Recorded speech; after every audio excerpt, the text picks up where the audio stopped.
I drug my children, have been for years, starting when each of them entered high school.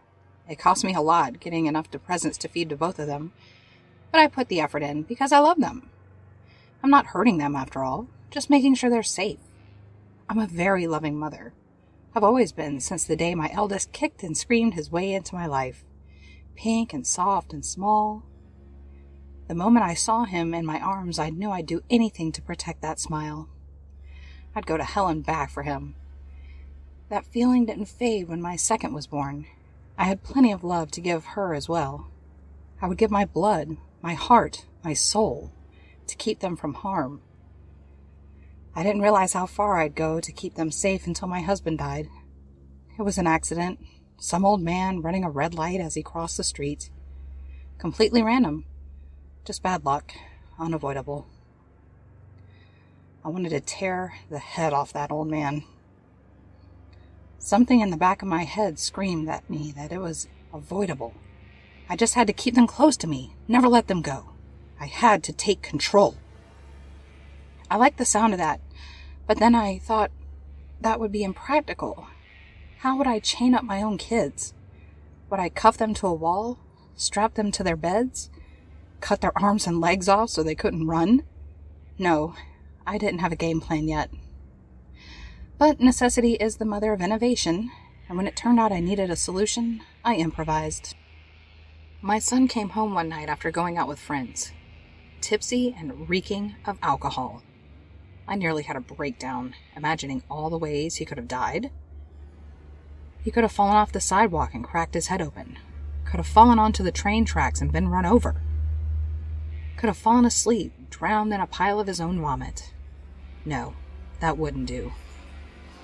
I had some Valium, a leftover prescription from some anxiety diagnosis last year.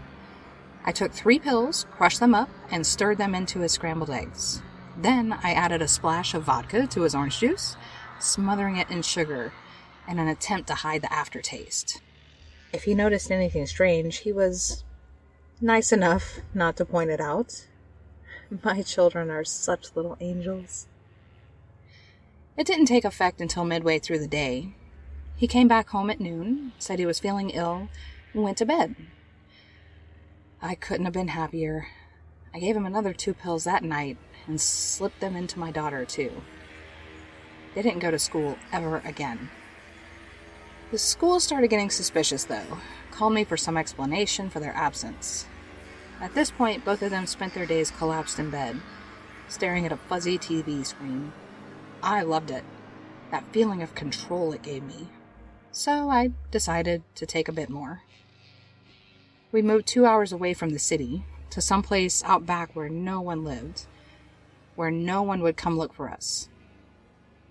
It's a bit strange living rural when I'm a city girl, but like I said, anything for my babies. The neighbors don't give us trouble. They're 20 minutes away. I think it's the calm of the countryside that gave me the confidence to cut their legs off. I didn't have any anesthetic on hand, and they screamed the whole time as their blood pooled in the off-white bathroom tiles, tugging at their restraints until they finally blacked out. I love my children.